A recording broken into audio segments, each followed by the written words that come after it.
What's going on, ladies and gentlemen? Welcome back to Thursday with the Hoof Podcast here in the off season. Anthony's looking sharp tonight. I don't know. Maybe it's You because look you wore the good. wool suits a lot, but Yeah, I today you don't got have the the button blazer down. on. I mean, it's It's a little you know more summery. It's been hot, so I right. I took the blazer off, but Yeah. Looking sharp. Though. Looking like yeah. you're on vacation or something. Yeah, right. It feels good. The summer weather feels good. Yeah. Enjoy it while it lasts, right? Grilling, eating outside, can't have the blazer on with all that. Yes, I agree. But yeah, just a few weeks away from training camp, so um, you know, Getting there. it's time to get your opinions out before the real stuff starts happening, That's right? right. Yeah. I mean, hey, look, we got our new intro. That was rocking like that. That's So, we're ready. We're ready to get going for sure. And there's a lot to talk about. Yeah, like you said, leading up to training camp, it's like get your takes out now because once the season starts, everybody's gonna say, "Oh yeah, I knew that back then." But we'll see. We'll see Yeah, what I people's think the bold first predictions practice are. is what, July 24th? I think I saw. Yes. Yeah. Uh-huh. Um, yeah, so, some teams go back a little bit earlier, but yeah, the Bills sticking to the same schedule, it seems like. Hmm. Two practices loading here. Yeah, okay. It's a Wednesday, practice 9:45, Thursday, practice 9:45, and Friday 9:45. That's the first week. Hmm. You get a day off on Saturday, then back on Sunday, Monday, Tuesday, day off Wednesday, practice again that Thursday for them, and then Friday is the return of the blue and red at Highmark Stadium. So that'd be the first time they're back in the stadium there. But Hmm. Hmm. you know, pretty busy first 2 weeks. They're out the gate. Yeah. Yeah. I mean, they pack it in for sure. You only get so many days to prep and get going before the season really hits you. And then same thing with the preseason, right? You want to get your guys ready to go and test them in preseason. You don't want to and remember there's only 3 preseason games now. So, yeah, it's a grind to get to the season, but you got to make the most of every moment. And all the eyes are going to be on you every Yeah. moment, especially from this point forward. The media is all there, the fans are there. These mostly open practices. It's intense and it's getting real. So these guys know that they have to be ready, and hopefully they're all growing in the right direction and can stay healthy and crash into the season ready to go. So do you feel like the media is going to be more like, oh, Mm. Keon Coleman caught a pass today.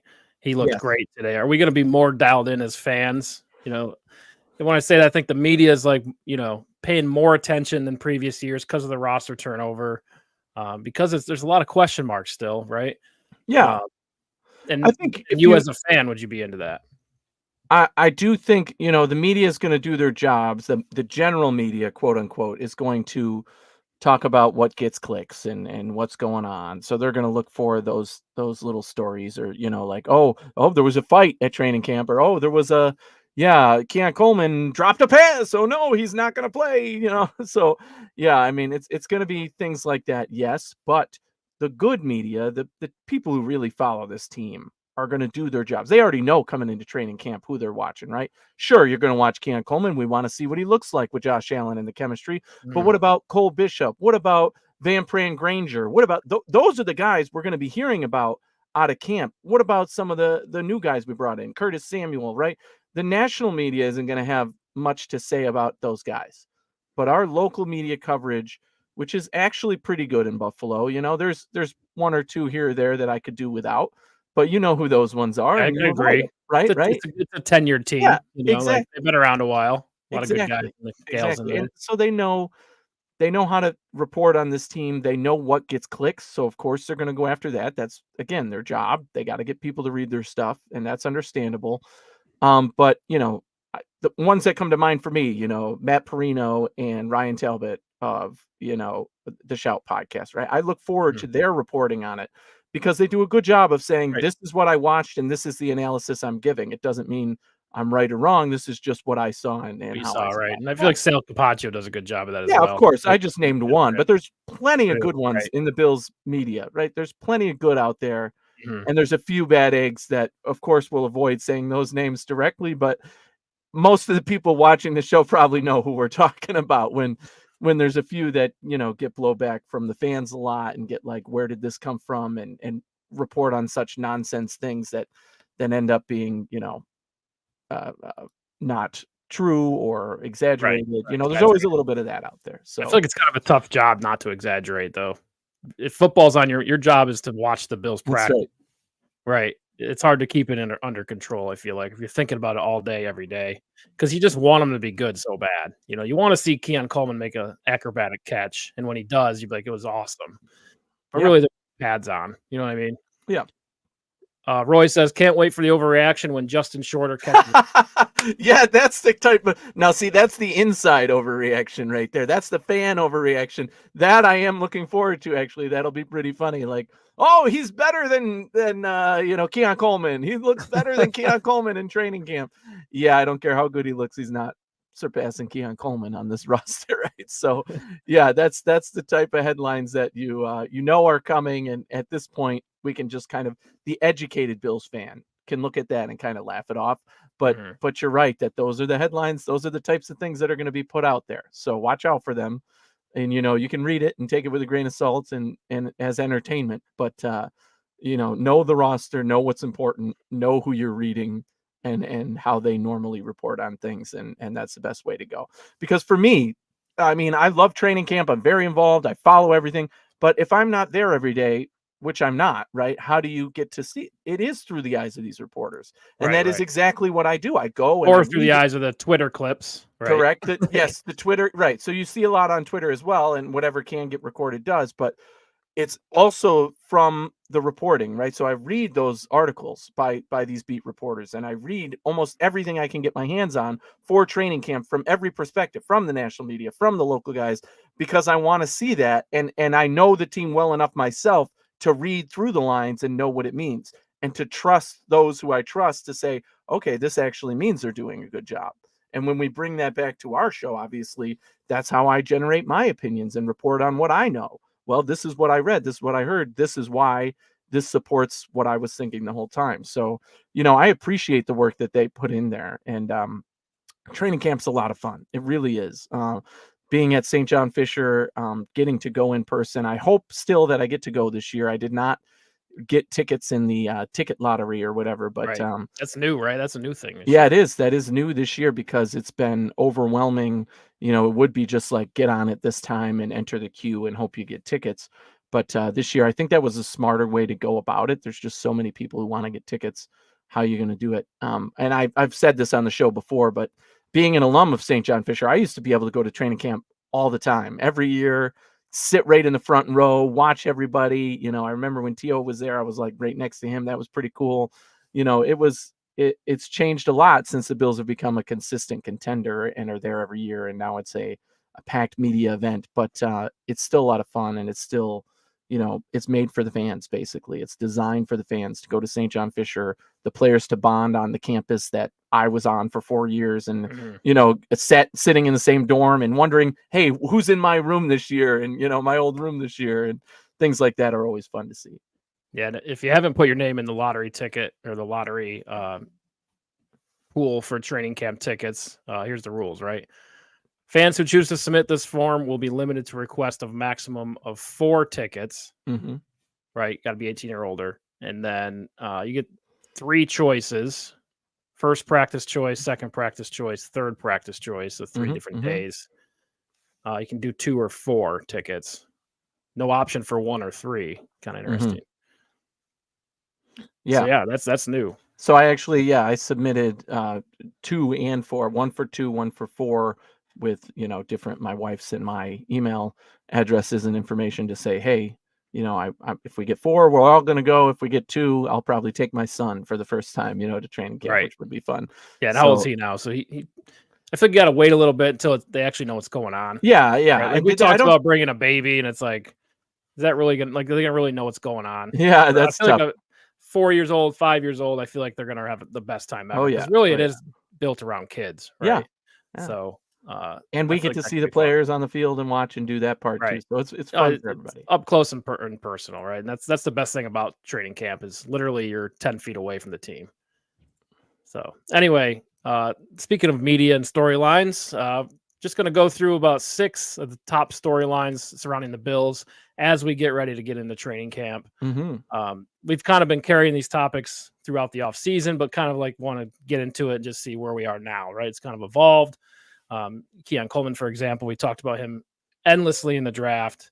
And now that he's been with the team, we kind of got to know him through the media a little bit. Kind of what's your opinion here 3 weeks out from training camp? So starting off with a little bit of around the league, Bill Belichick joining Inside the NFL on the CW network. And then Jamal Adams signed by the Tennessee Titans. So late free agency news there. Starting with Bill, though, I think, look, I loved when Bill Belichick was on the draft with Pat McAfee. Yeah, I love the insight, right? It's crazy, right? How could a guy like Bill Belichick, who we all hate to death, because he has this mundane, boring, won't say a word personality for years as a coach, just and then he goes on and does like a complete 360. I mean, the man is a psychopath. There's no other explanation for it. He's a complete psychopath. He's like got multiple personality disorder. He's, I don't understand it, but I agree. There's no question that Bill Belichick has football knowledge way beyond the average football knowledge, right? I mean, beyond all these guys who have played football and done football, Bill Belichick is one of the smartest when it comes to football. And he, at the draft, I was just so impressed with the few clips and parts where I was watching. I'm like, God, he's actually good at this, because I was expecting him to be a flop in terms of entertainment value. I'm like, there's no way he's gonna say like that people are gonna hate it, right? Well, he just has like such deep insight, right? Because he's been kind of the guy in charge. He's been a GM and a coach, which is rare. I mean, obviously, the championships speak for themselves, but the guy just knows what he's doing, and he can probably recite every player and every play in the league. So that's going to be a great addition for Inside the NFL. I might actually watch it this year. Yeah, right. Got weird for a while. Jamal Adams, I mean, formerly with Seattle, before that with the Jets. Good signing by Tennessee. I didn't see the money or for this late in free agency. I'd say it's a great signing, right? I mean, you're talking about a safety who can, he's a playmaker, right? That's what he's known for, getting the ball. Now in Seattle, did he decline? Absolutely. That's why he's still on the market, healthy, right? He's on the market. Exactly. He's on the market now for a reason this late. But for a team to pick him up and say, hey, we're taking a flyer on this guy. He's talented. We know what he's capable of when he's on. If he can stay healthy, if he can come back, that's a bet worth taking. If the Bills had done this, I would have said, great, excellent, bring him in. Why not? We know we need safety help. There's, as long as you're not overly paying the guy. Again, I don't know the numbers here yet, but yeah, I think that this is a smart move by Tennessee. The first of many dominoes that still have to fall, right? Especially at the safety position. I mean, there were still a ton, right? Simmons is out there. So many guys that are unsigned at the positions, at every position, but that is, there's still a lot that's going to fall into place. And this is just the first of those signings that are going to be bargain bin signings. Take a flyer, give him a 1-year deal, let him see what he can do. And of course that player wants to bounce back and get another huge deal. So it works well for both sides. And that's a smart move by Tennessee in my mind. Right. It could be depth piece. I mean, obviously I think this guy definitely helps you with that linebacker position, right? Big body, can play down in the box. So again, you could put him in some packages, maybe not play every single down, but there's definitely a package for a guy like that. He's unique size, right? Especially at safety. He was kind of one of the first guys to come out that was like a bigger safety, but just didn't pan out with the other teams. So yeah, I think it's good by Tennessee. I mean, what do you got to lose, right? All right, so let's get into it here. So we got story number 1, the emergence of Keon Coleman. When will it happen, right? Talked about Keon Coleman basically to exhaustion. But we're so engaged into what this receiver room is going to look like. And there's still so many unanswered questions, and I don't think we're going to get answers until about midway through the season of who's the guy that Josh Allen trusts the most, right? If you're a defense, who are you paying attention to the most, right? That question can't seem to find an answer to. So Keon Coleman is the first one to discuss here because, I've seen things on Twitter and stories. Again, these are Twitter accounts that I trust. I think it was Rookie Watch. Not sure the exact name, but anyway, it's saying that area scouts, NFL executives think that Keon Coleman has a Keenan Allen, Mike Evans type skill set and could surprise a lot of people this year. Any Yeah, I thoughts on mean, that? absolutely. I'm high on those thoughts. Great. That sounds amazing, but the expectation for Bills fans cannot be that, right? You cannot expect this guy to walk in day one and just be a superstar. That's not why they drafted him. That's not where they drafted him. That's not how they drafted him. And that's not what we need out of him in order to be a successful team, right? So where this team is at right now, are they going to need him to catch on? Sure, that'd be great, but he just needs to take it one step at a time. We got to get through training camp. This is a big step for him. Training camp, going against, with the pads on, getting that chemistry with Josh Allen, and then seeing it in action in the preseason, obviously, and then preparing for the regular season. It's going to be huge for Keon Coleman. Get through this training camp, take the next step. You don't need to be a superstar. I don't want to hear Keon Coleman's catching everything and bombing down the field and, oh, yeah, he's doing this and nobody can tackle him or whatever it is. He catches everything.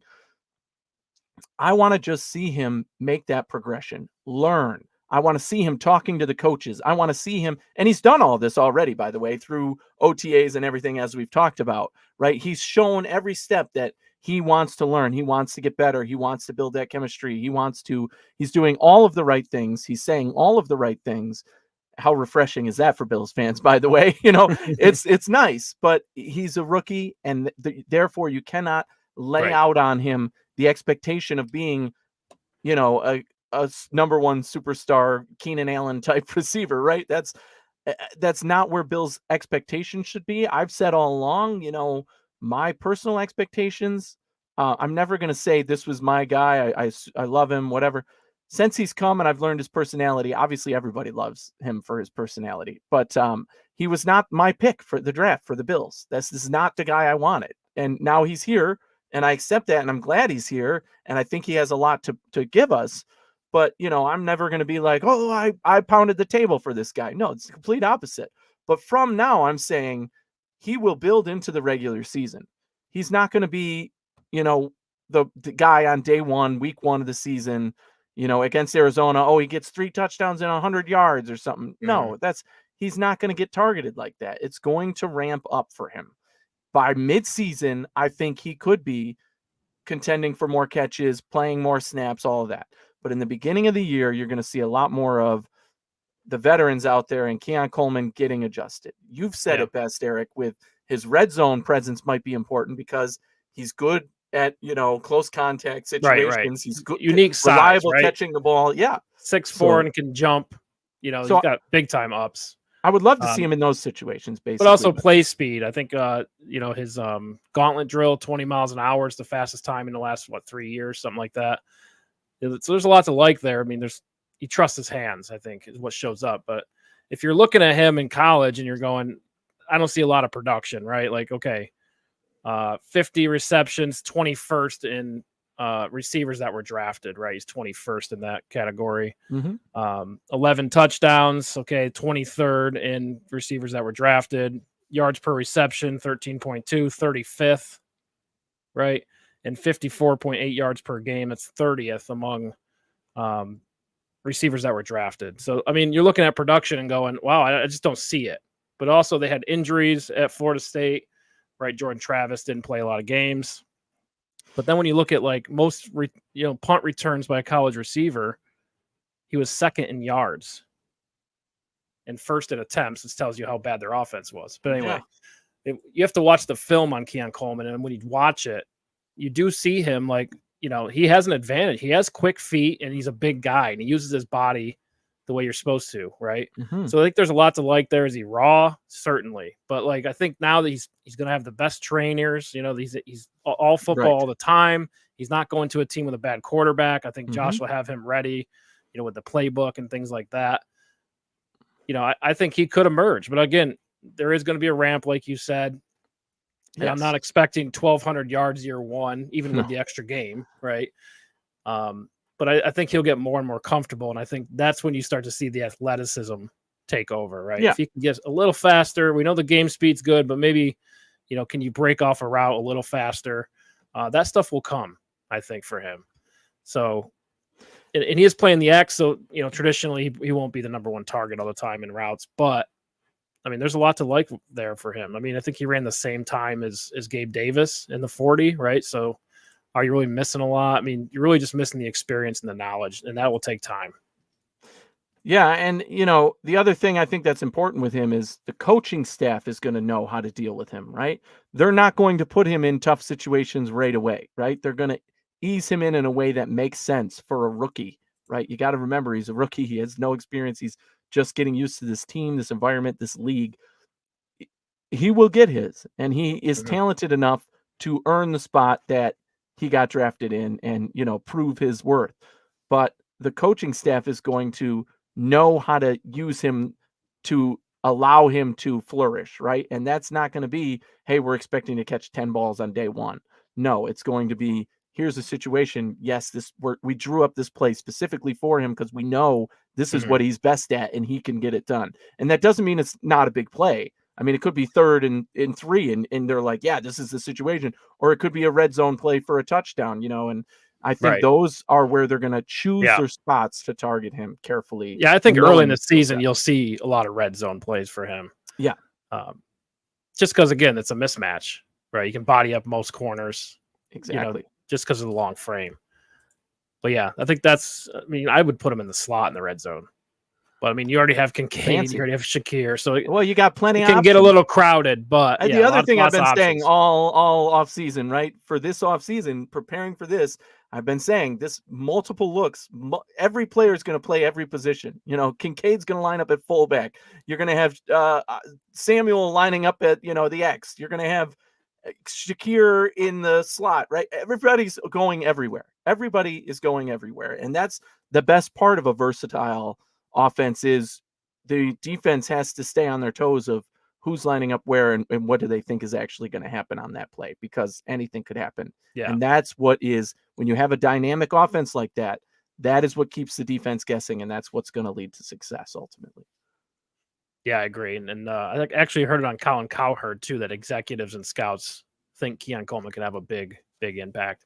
I'm not sure who Colin Cowherd's new sidekick is there. I forget his name, but he's the one who mentioned it. Mm.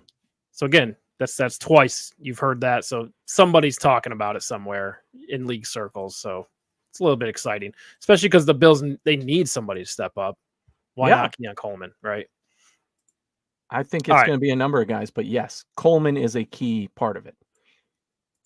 All right. So the next one, staying at receiver, the curious case of Curtis I Samuel. And this is mean, interesting because I think a lot of people automatically go to, yeah, Curtis Samuel's the number one, right? I think that's where most people go well, if you had to pick one, I mean, of the wide today. receivers, Yeah. there's no question he's the number one in my mind. I mean, this is my favorite addition by the Bills this offseason by far, pretty much, right? Like, I mean, I thought we were a tier below on the wide receiver market. And when the Bills went out and got Curtis Samuel, I was ecstatic because of all the guys on the next tier up. He was the one that I wanted them to get because of his dynamic playmaking ability, because he could go anywhere on the field and do anything on the field, because he has the speed, because has the catch ability. I mean, everything about this guy, I was like, I would love to have him on my team. And I just didn't think it would be a reality that the Bills could sign him. And they didn't. Again, the important part here, they want Curtis Samuel. They gave him a 4-year deal. This isn't a 1-year, oh, we'll see how he is doing like they did with these bums they picked up last year at wide receiver, right? That's not what they did here. They said, we need you to be our guy. So right now, if you made me pick a one wide receiver, right? Because let's be honest, Kincaid is the guy on offense. Curtis Samuel is that guy, because you mentioned earlier, well, who is the defense going to plan for? What are they looking at this Bills offense? If you're on the defense against the Buffalo Bills, your ass better be looking where Curtis Samuel is, because he is more likely to touch the ball from the backfield, from the slot, from wherever he's lining up, and he has that ability than most guys, right? I joked about, yeah, you could put Kincaid at fullback, probably not going to touch the ball, probably going to be blocking or something, right? But if you put Samuel in the backfield, he could touch the ball and be the running back in that situation. And I think that the Bills are going to use that versatility to their strength and say, look, this is what this guy can do, and we're going to show it out. Yeah. Curtis Samuel has never had a quarterback like Josh Allen. Never, not even close. I mean, Cam not Newton's close. not 1/3. Well, the one good year he had with Cam Newton, but that was still tail Years end ago. Cam Newton. Yeah. And it wasn't, peak Wait, Cam what was that? Newton. Be 2017? No, 2018, right? 2018, I think it was. Yeah. Yeah. So it's the end of his tenure as a Right. Carolina Panther. So again, I am very excited for Curtis Samuel. I think he's the most important signing this offseason that's being completely overlooked because of the drafting of Keon Coleman and the loss, more so because of the loss of Diggs and Davis. People are like, well, who did the Bills get? Curtis Samuel? Oh, Right. okay. Don't overlook Curtis Samuel because his production might be different, but he's going to Right. be huge in this offense. So if you're expecting him to be the Bills' #1 receiver, you're also True. probably expecting him to have a career year, right? I mean, so he's had 1,000-yard season before, total yards, right? The highest he's had is 851. He's Catching. only had 4 100-yard games in his whole career. 3 of the 4 with Carolina, which means, we're going back to 2020, the earliest, right? Right. And look, I understand there's a lot more variables that go into that. Quarterback play for the Commanders was garbage. rough, right? But going back to 2020, Joe Brady was with Carolina. It was the most yards that Curtis Samuel's had. And he had only rushing had 3 yards as well. touchdowns that year. He is a big rusher. See if I have that. Yeah, okay. So he was over 1,000 yards. Yeah, he had season. Yeah. Well, he had 200 yards rushing. Right. Yep. Good call out. So 1,000 yards, all scrimmage yards, but again, that's his career high, and we're talking 4 years ago. Yeah. So if you're saying that, I think he can exceed that on this Buffalo Bills roster, 100%, absolutely, because again, he's so dynamic on the field, and the Bills have so many different guys that could potentially get the ball. Do I think he can? Yes. Have a career year? Yes, I do think that.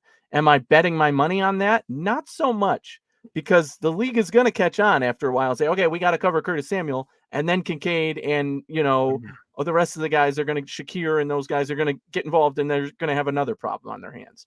So, but ultimately, I do expect Samuel is going to be wide receiver 1 in terms of schematic, in terms of receptions, in terms of yards. Curtis Samuel should be the guy in my mind, leading the way. I think it's an uphill climb. Again, having Josh Allen helps a lot, but to be a #1 receiver, he's more of a gadget player. He's always been a #2 in his career. And like I said, with 100 yards, only 4 times in his whole career he had a 100 receiving yard game. There's only 7 times in his career he's had 80+ yard games, right? And only 1 with Washington. So again, we're going back to the Carolina days. Yeah, with Joe Brady.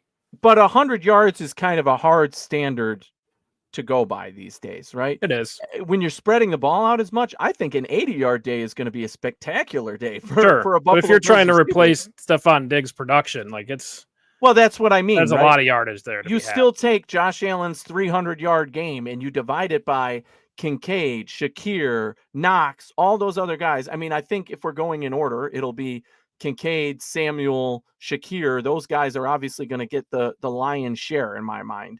And then you divide the rest of the yards between the others. So if you get 60, 50, 80 out of those guys, or even 60, 60, 60, and then the other category gets another 60, you're talking about 240 yards. That's an average Joe kind of day for Josh Allen. Then you add in, 40 more yards somewhere in there, and then somebody gets an 80-yard day, a 100-yard day, whoever it may be, because I think between them, it's going to be spread out. It's not going to be Curtis Samuel every week leading the way in yardage. When I say he's leading the way, I mean, ultimately, I expect him to probably be the one who has the most, targets and yardage. Yeah, I think a good way to say that is targets on 3rd down, because that shows trust. There you go. And I think you look around the receiver room and you're like, who do you really trust out the gate? It's Curtis Samuel, Shakir, right? And the tight ends, obviously, but sticking to the receiver room, I think you can trust him on 3rd down. Yes, I think that exactly. Samuel and Shakir, depending on the lineup. Again, that's why a guy like Coleman is not going to be as heavily relied upon to start the season in my mind, because you have Curtis Samuel, you'll have Khalil Shakir, you've got 2 tight ends who you want out there, basically, right? Mhm. So Coleman, in my mind, is Right. that other guy, right? I So think that you other could trust receiver core. MVS, Sure. Valdez Scanling. But again, he's more of he's not like a number one heavy target type receiver. But again, he's played a lot of football. He's been on a lot of good teams, played with Aaron Rodgers and Pat Yeah. Mahomes. So I think, there's some trust there as well. I think Yeah. out the gate week 1. Another Right. receiver who you know what he is, right? You're not asking him to be Curtis Samuel, right? Right. No, Right. that's unrealistic expectations, and we've seen that when he's tried to be the number 2 guy on his team. But he can make a play, and he could be a contributor, again, with that example with 60 yards, there's another 80 to go around. Maybe he gets a big play and gets 40, 2 couple plays or whatever Mhm. in a game, and that's pretty much what I would expect. Yeah, it's gonna be really fun to pay attention to. It's like the preseason, the value of the preseason games is now up because you just want to see who's Josh Allen throwing it to first, right? What's the offense look like? What are they practicing? And I know they don't show all their cards in the preseason, but again, there's so many unknowns on the offense this year that we're all gonna be dialed into that. So yeah, we'll keep track of Yeah, Curtis on the a Claypool going through question in the chat there too. state. Does Claypool make it? I think he's still right now coming into camp. Yeah, He's the guy to beat for that wide receiver 6 role, basically, in my mind. right. Can he play special teams? Because that's what's Yes, going to and decide it. and that's exactly what Sean McDermott said, right? He's Yeah. like, "Hey, he's willing to play and he's good at playing special teams." To me, that makes him the favorite for that wide receiver 6 spot, and he's the guy to beat for the rest of those guys Mhm. looking up, which includes your, But I think when we went through it, we did a show a few weeks ago where Anthony kind of picked his roster, mhm, and it's mhm, hard to keep Claypool, Justin Shorter. I right. thought there's a third big receiver in there, but MVS, but that was the other one at the time we were yeah. talking about, but that But I MVS think and you had Claypool both Shorter make it. going to the practice squad or being I cut. did.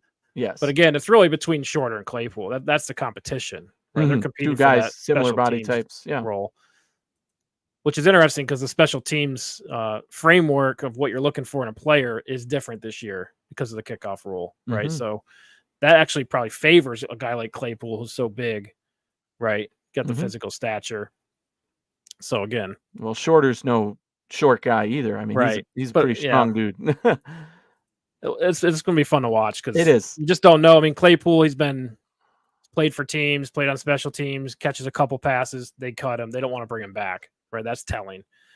Whereas Shorter, we really haven't seen anything, Correct. He right? has, So we really don't know what you have there from and a I do fan's think perspective. from what you're saying, it's the competition that we're talking about between Claypool and Shorter is only those 2 because of their body type and potential skill set, right? That's what we're comparing.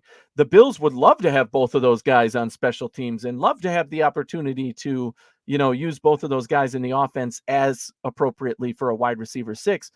But the reality of the situation is when you make a 53-man roster, it's very, very, very difficult to keep both of those guys. So that's one of those competitions that we'll be monitoring in camp as well.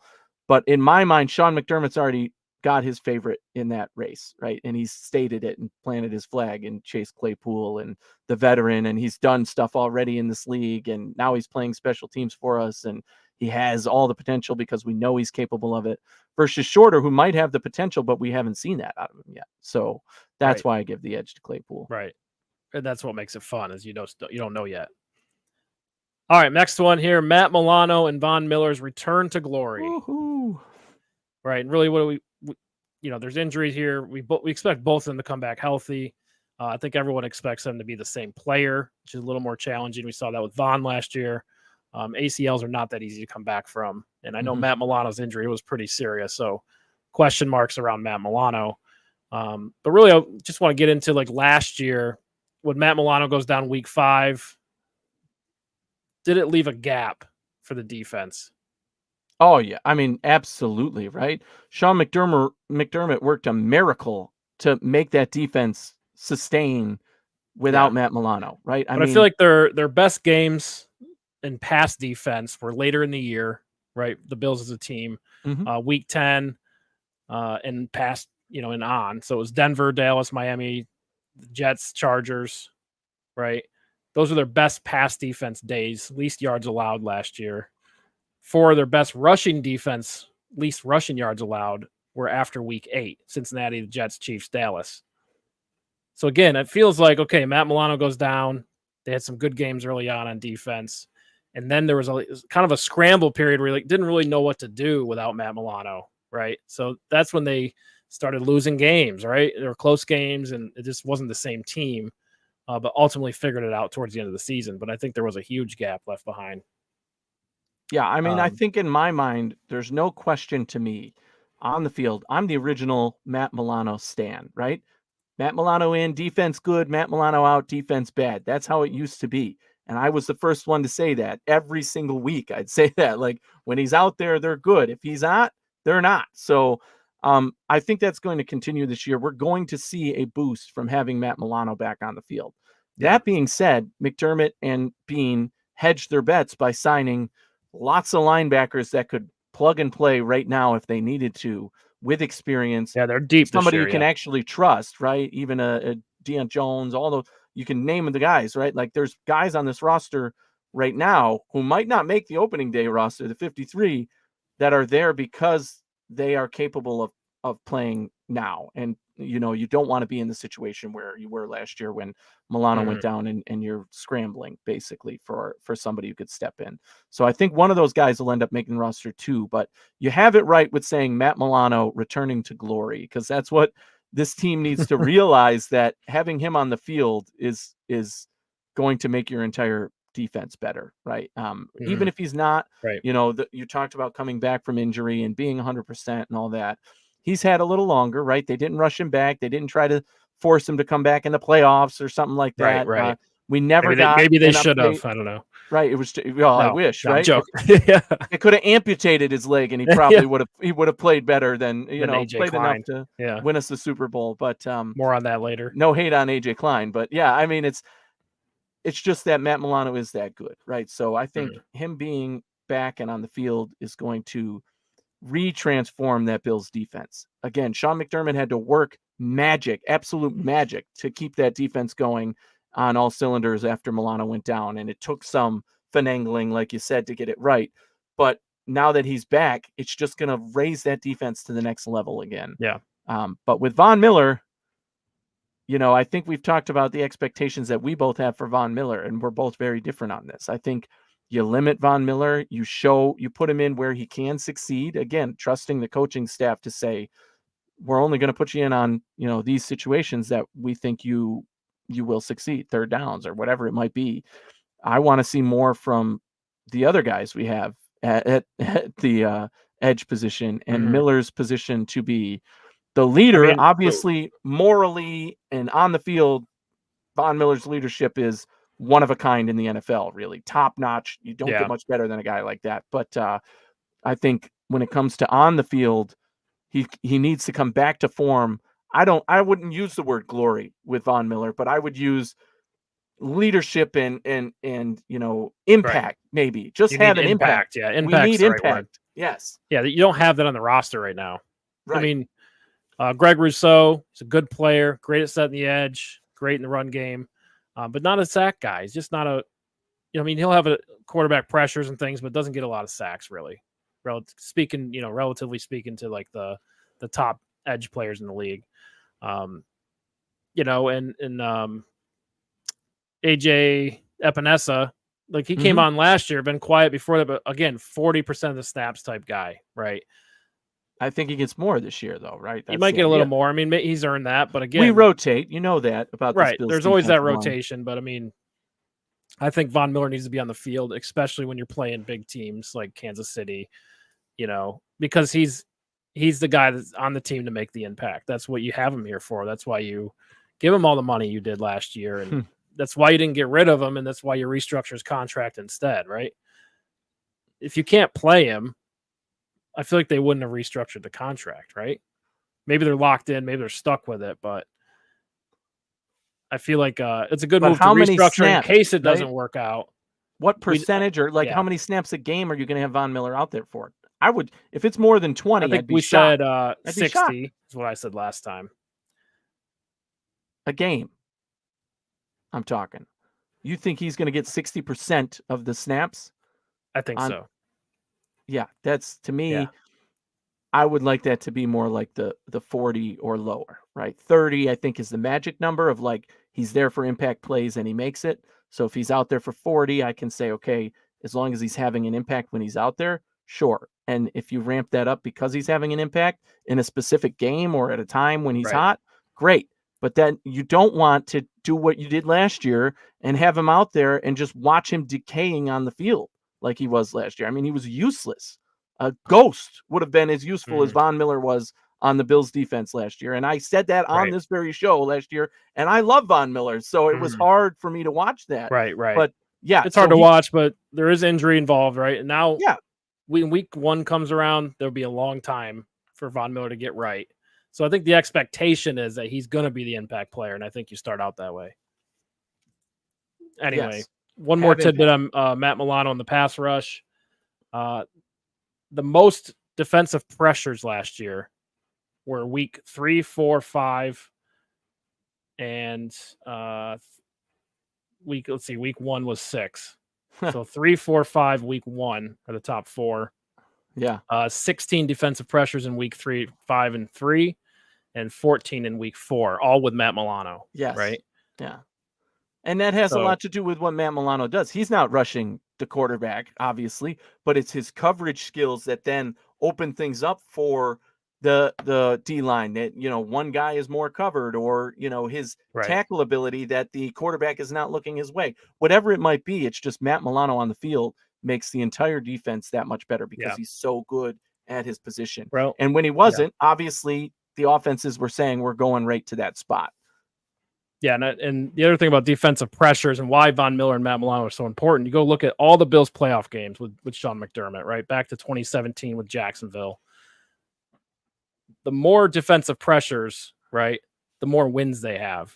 All 3 Kansas City losses, there's only 5 defensive pressures throughout the day, right? The other one being Indianapolis, only 3 defensive pressures with Phillip Rivers, and Phillip Rivers was tearing them up that day. So it feels like they need to get back to that. The wins with Baltimore, Miami, they had 14 with Baltimore, 13 defensive pressures with Miami. New England, we're not even going to count because that was just a blowout. Oh, we hammered them. Yeah, Yeah, that yeah. was So perfect game. Yeah, right, but it feels like when you're playing Kansas City, you got to find a way to pressure Mahomes, and they just haven't done that. yes. Compared to other teams in the playoffs, And that is right? where I think you put him in those situations to succeed, and you need Von Miller to step up. You're right. And even if he, again, if he never has impact in the regular season, only limited or whatever, very little, but then you ramp him up and you say, you're full go for the playoffs and we need you to be Von Miller. Great. Then the Bills will sign up for that. We will pay you $20 million, $30 million, $40 million to get out there and be an impact player in the playoffs, right? That's what we really, really got him for and need him for, Right. especially against a team like the Chiefs. Although I also would say the same about Joe Burrow and the Cincinnati team as well, because they've got weapons and you need to get to the quarterback and have impact in his face as well, because the guy is just cool as a cucumber under pressure. So having a guy like Von Miller be a guy like Von Miller against a quarterback like that could be the difference and would be the difference for the Bills in my mind. Yeah, I agree. Let's Give see. me So the difference between, let's see here, the time quarterback was pressured with Kansas City last year in the playoffs was 19, and the time in the regular season, or I'm sorry, the one in the regular season they won, right, 20-17. That was what, week 14. They pressured 19 wow. times. Yeah. And they blitzed 16 times, which is interesting. Yeah, usually you don't want to do that against And them. then in the playoff game, they blitzed 10 times and only had 3 pressures. Right. So it's low percentage and you lose. success rate. But Yeah. look, there's a lot of variables that go into the playoff games and everything, and I understand that. But I feel like with a defensive head coach, the defense has to make an impact. Right. And I think that's why Von Miller is so important this year. Anyway, let's get into the next one here. All right, Josh Allen, the leader. What will be different? Deion Dawkins was on Colin and Cowherd. If you missed it, they've been having a lot of Bills on lately. Yeah, they did. I did see that. Yeah. But yeah, he mentioned Josh is already in minicamp barking at players, saying, "Get on the line, do what you're supposed to do."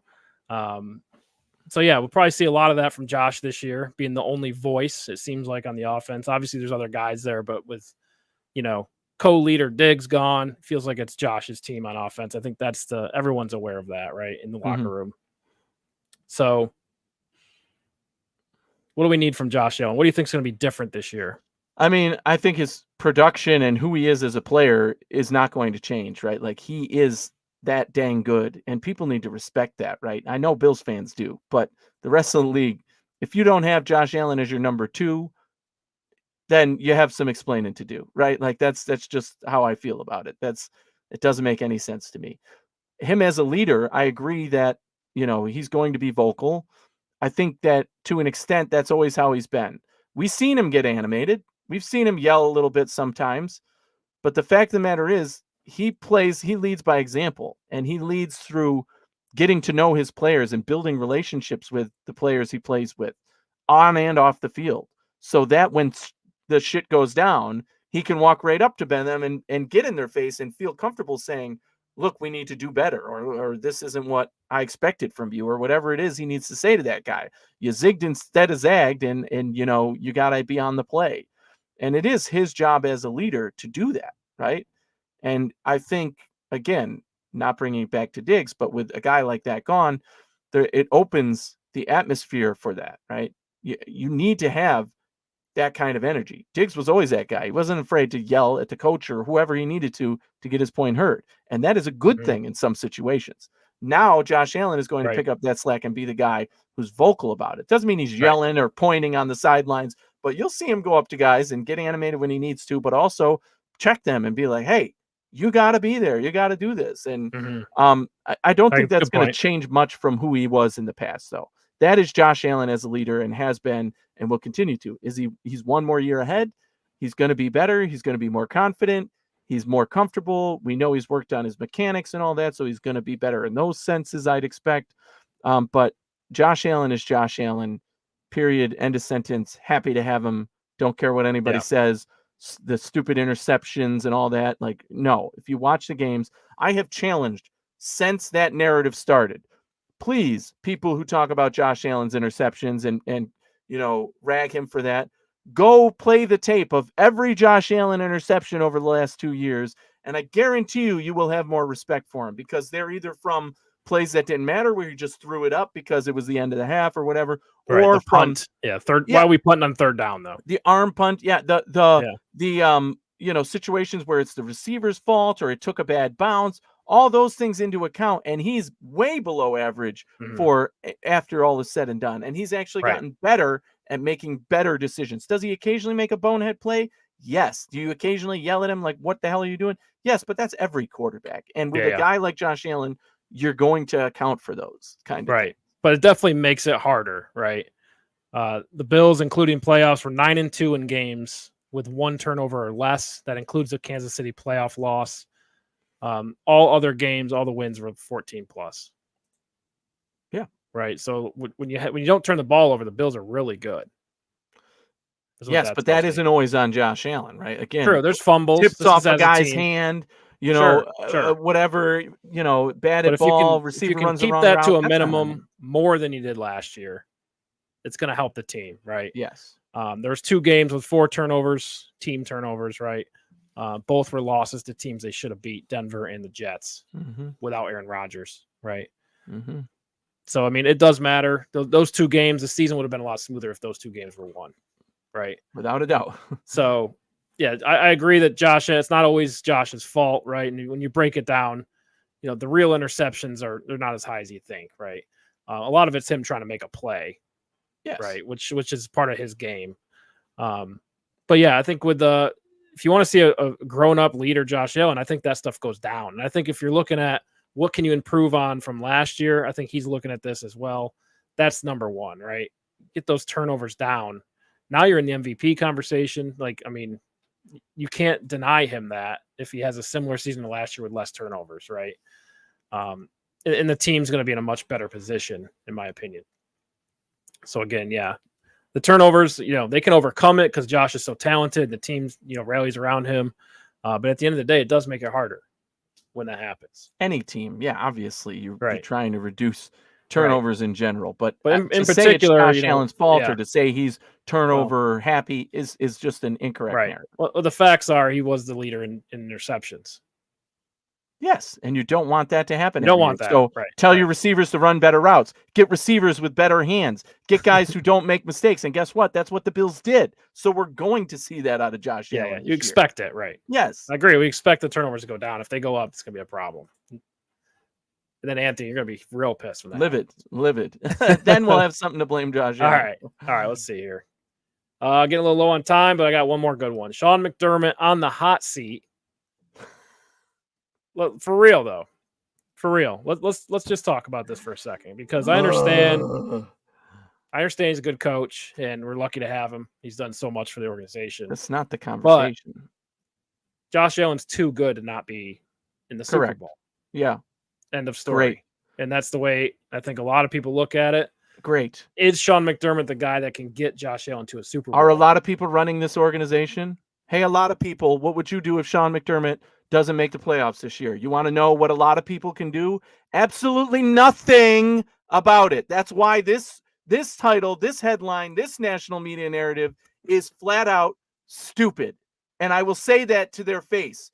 If you think Sean McDermott is on the hot seat, you, national media, are flat out stupid. This organization will not fire Sean McDermott. The owner, Pagula, loves Sean McDermott, loves Brandon Beane. It doesn't matter if they don't make the playoffs this season. Sean McDermott is not getting fired, because it will not be his fault that this team didn't make the playoffs. I mean, obviously, as head coach, you get some of the blame, and you could talk about his faults and his weaknesses and whatever the hell you want. But to say that he's in danger of getting fired, we might want him to get fired. You and I can come on this show and say it's time to fire Sean McDermott. But guess what? It's not going to happen, because the organization is run in a way that they've turned this organization around, and it's a positive contender, and they're winning games. And there is no way the owner is going to have the balls to fire a coach who's done that much for this organization, no matter what. And it's terrible to say that. I don't want that to be the situation. I don't want that to be the case. I don't want a coach to feel so comfortable in his position that he thinks he can't get fired. But the reality of the situation is that's where Sean McDermott is. And this conversation came up last year too. And I was like, They just extended the guy. What do you think's going to happen? They're not breaking up Beane and McDermott. They're not firing this guy. It's not happening. Yeah. They might scapegoat somebody else, fire the defense, fire whatever. It's not going to happen to Sean McDermott. And let's talk about the good. All right, we're on the good. That seems to be the way we're going. The good is, well, I mean, like, okay, every team has adversity at some point in the season, and Sean McDermott's really shown that he's very good at overcoming adversity, having his team ready. You know, especially on defense, I don't think they've been the most talented group, but they always come ready to play, and they've had a lot of good games that way, right? He's 5-6 in the playoffs, so I think he gets to the playoffs, right? Yeah. Wins the division a lot. You love that. So again, that ties into having the team ready. He's really good at developing players, right? We've seen players like Matt Milano. I mean, I think most players they draft turn out to be a really good player at some point. Maybe not for the Bills, but another organization. They're always getting trade value for the people they pick and develop, right? So I think that's something you really like a lot as well. And again, you know, the stand-up guy that he is, I think, you know, he doesn't really ruffle a lot of feathers, I think, which is a good thing, right? Yes. Now let's get to the bad. Where you look at these playoff losses, right? Kansas City 3 times. You know, I'm not going to go back to 2017. The Cincinnati loss, embarrassing, right? 27-10. I feel like those 4 games in particular, there's been defensive issues that caused the loss of the game. Right. Correct. Most recently, you couldn't stop Mahomes until the third quarter. I mean, they scored every single time up and down the field. Yep. And look, I understand injuries, all that stuff. Not able to get to the quarterback. No pressure on Mahomes all day. Going back to the 13 seconds. Okay. I mean, you can't win the game with 13 seconds left. The coach. Yep. 100%. And their best player catches the ball. I mean, have him throw it to anybody else but Kelsey. Anyway. I mean, yes. So that's the problem with Sean McDermott. You can point at his flaws and say that he's got a lot to prove in the playoffs. That's a fact. He has a lot more to prove in the playoffs. He's got to prove that he can beat those teams, that he can get there. Now, does that mean if he doesn't win the Super Bowl this year, all of a sudden he's about? No, right? But the point is, you can point at all of his flaws and they are there, right? These are tangible things that we as Bills Mafia know very intimately. When he messes up big time. There's no like, oh, oops, and we'll overlook that. It's if he messes up, he drops the ball and it's a big time loss for the Bills. And Sean McDermott knows that as well, right? The thing about Sean McDermott that I love the most as a head coach, and you don't find often in head coaches, is he has shown an ability to learn and want to grow from the facts and the things that have happened where his faults have been pointed out, right? I used to bitch all the time about him not throwing the challenge flag, not making the right decisions. Yeah. And when he did, it didn't make sense. And when he didn't, I've it seen was you like, what literally are you doing? almost have a heart attack. Yes, because of he's the just challenge flag. early in his days, it was just like, what the hell, dude? And finally, what did they do? They hired some people to be the consultants and whatever it be, the coaches or whatever, Right.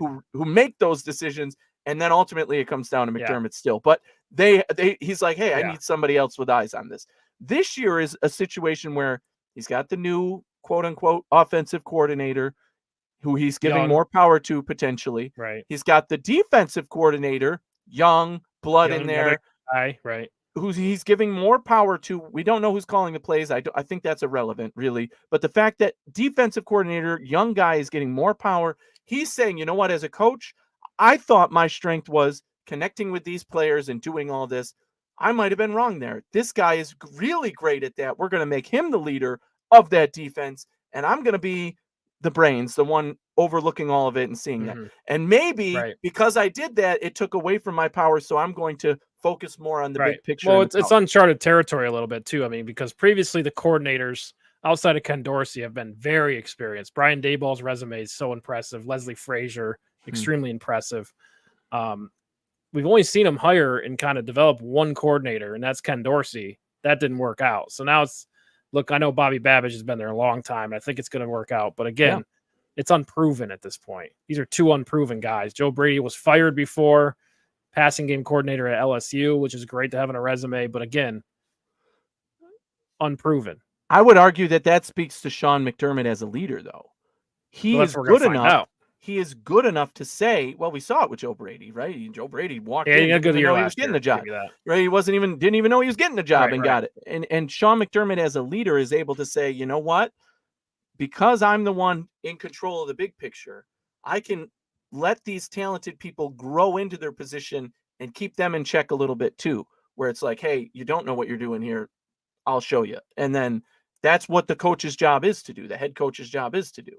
So he trusts them, gives them enough power to be the leaders in their rooms and, make decisions, especially on offense. But on defense, we know he always keeps his eye on it, as he should. He's a defensive guy and a defensive proven genius, right? So let him do his thing on defense. But I think taking that big picture approach is going to make him a better coach. And that's what he's doing even more this year, right? And I think last year he had a lot to prove. Hey, I'm calling the plays because I'm sick of the disrespect that you're giving me because I have Leslie Frazier. By Leslie Frazier, this is my defense, and I'm going to show you what I can do when I'm calling the plays. And as we said, he worked a freaking miracle to deal with all of those injuries and still win the division and get to the playoffs where they were. And if it weren't for a few injuries, probably would have won more. But the fact of the matter is, he needs to get it done when it matters most in the playoffs against the teams that have beaten us in the past, right? Like the Chiefs, Kansas and the City. Bengals. And when you play Kansas City, there's 80 years of experience between Andy Reid and Steve Spagnuolo. And you got Joe Brady, who has 8 years, Bobby Babbage, 8 years. So 16 versus 80. I mean, it's concerning. You know what I mean? Yes, exactly. And I know Sean McDermott's there too. I mean, you should really count his resume instead of Bobby Babbage, but you can't not even close to 80. Exactly. I mean, you can't, if it's between those coaches, you're not going to be the better coach in history right now, right? You just have to be the better coach on that day, right? And have the players execute better on that day. And a lot of times it comes down to Josh Allen being another year smarter, knowing the playbook. more, right? That stuff matters on the field, and that's definitely true. Especially because Andy Reid's more of a players tell him what they want to do, right? Like he'll install any play you want. It feels like. It does seem that Um, way sometimes, but it works. So what the hell? Keep doing it. Okay, so Sean McDermott not on the hot seat right now. What's it gonna take for you to change your opinion? Would the Bills go 0-6? Would that do it? 0-8? For who? For me or for the organization? For you to think that Sean McDermott should be fired, what's it going to take? For me to think that he should be fired? Oh man, that's an in-season question because Right. 0-6, 0-8, you have to go situationally. It's not just the record that matters. Did we lose Josh Allen? Why are we 0-8? Right? Did Josh Allen disappear? Did he get raptured or something? Clearly, if you're 0-8 with Josh Allen, problem. Big problem. Problem. But what was the big problem? Is it the defense? Is it what execution? Has it just been bad luck after bad luck after bad luck, which still comes down to the head coach? You're right. So I think situationally it's more about decision making. If decision making is the reason the Bills start losing games, and decision making is not going the Bills' way every single time, then you start pointing the finger at Sean McDermott and say, what the hell are you doing? Because this isn't working and you need to recognize it isn't working and change it. Because you do that twice and we're still going to be pissed off and bitch about it on the show. You lose a couple games because you're the idiot and you made the mistake. It's your fault and we're going to point it out. But that doesn't mean he should be fired or that he should be on the hot seat.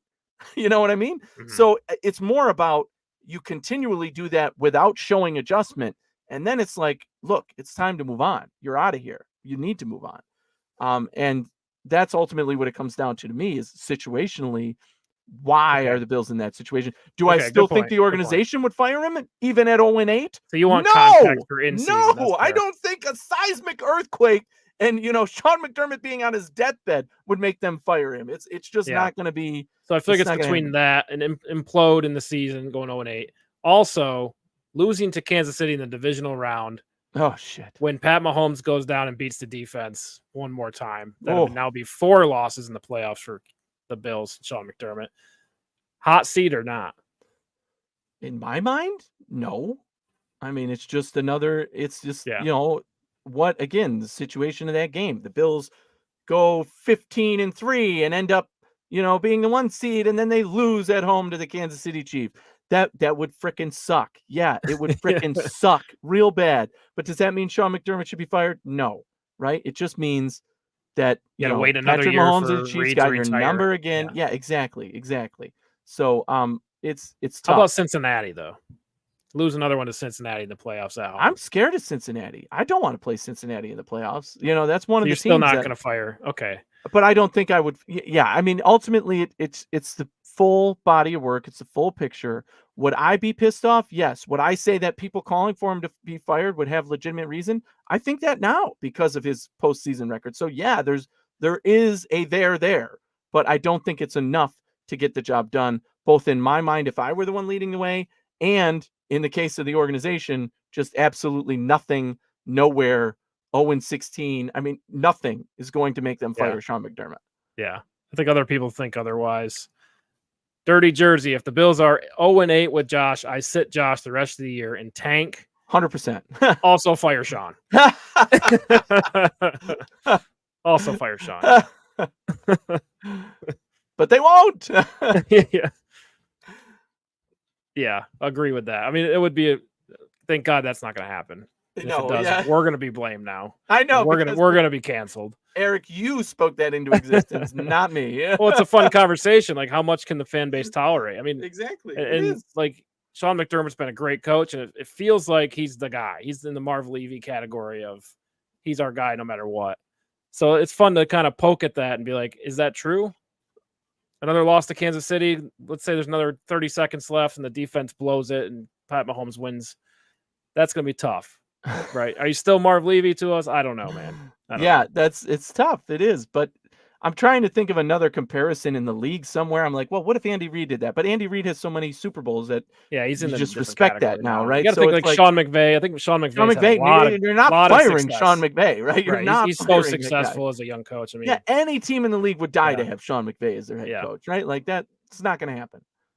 Same thing with McDermott, though. I think if the Bills did move on from McDermott, he'd have a job within 24 hours. The next day, somebody is like, "We're firing our guy to get you," just Yeah, because. and really, like Sean McVay, like, okay, got Jared Goff to the Super Bowl. He got Matt Stafford to the Super Bowl. It's the coach. We're not real sure. Is it because we have a really, really good quarterback? Correct. That puts a lot more pressure on Sean McDermott. You know what I mean? Because you wonder what if we could find an offensive coach like James just found the magic potion in the chat. James has James. found the one thing this organization would do. Good one. What if Josh wants a new coach? That is the magic potion right there. Because if Josh walks in week 6 and says, you know what, we're 0-6 or something, I think it's the coach's fault. Let's get a new coach. Then you walk right back out and you say, bye, Sean. You're out of here, man. Our guy, this guy is the guy, and you just got on his bad side and he wants to move on. So bye. I think that is the magic potion right there. That is how it happens. That's the only way it happens. Did that already happen with a coordinator? That may have already happened with a coordinator. It may have already happened, but I do think that in this case, that is the most highly unlikely of things to happen, no matter what. Because I think even if the Bills were 0-6, Josh would say it's more my fault than it is the coach's fault. And he would not say fire Sean McDermott. So I don't think that would happen, but that is definitely, James, very smart on your end to say, yes, that's the magic potion that it would take for the organization to wake up and say, okay, it's and that's happened before. I mean, I think Aaron Rodgers, Mike McCarthy, who's another quarterback that didn't get along with the coach. I mean, there's plenty. I mean, Dallas has done it plenty of times, right? So I mean, it's been a few teams. Yeah. So when you have a franchise player that you're paying a lot of money, that is the face of your organization on the field, they should be, they want what they want, and they're going to be the ones that they listen to. Because that's what sells tickets and makes you money in the end. It's not Sean McDermott. It's Josh Allen. Right. Great point. Yeah. Quarterback ahead of the coach. I think that's the new trend, right? Yeah. It's a bit more say in the organization, and they should be like that. For ownership? Absolutely. They're going to listen to that. All right. So, we're up again next week, 7:30 on Thursday. Going an hour later tonight, but no big deal. We're back on track next week. Be sure to tune in. We're talking training camp, talking off season, what if scenarios. Check out our episode last week on July 4th. We talked about the Vegas odds. That's posted on the Built in Buffalo Network, Built in Buffalo YouTube channel. That was a fun show, right? Where does Vegas have the Bills? That was fun because the first receiver was like what? I can't remember now. Was it Samuel? But it was 1 to 1,000. Way down at the no Bills in the top like 30. Yeah, so that was fun. So check that one out. And any topics you want us to talk about, you can always hit us up on our social media. After Huff Pod, you can hit us up on Built in Buffalo and Twitter, Facebook, Instagram, or comment on the YouTube. But we're always open for new ideas, and really appreciate you spending time with us tonight here in the off season. And we'll see you next week. Thanks for kicking it with us.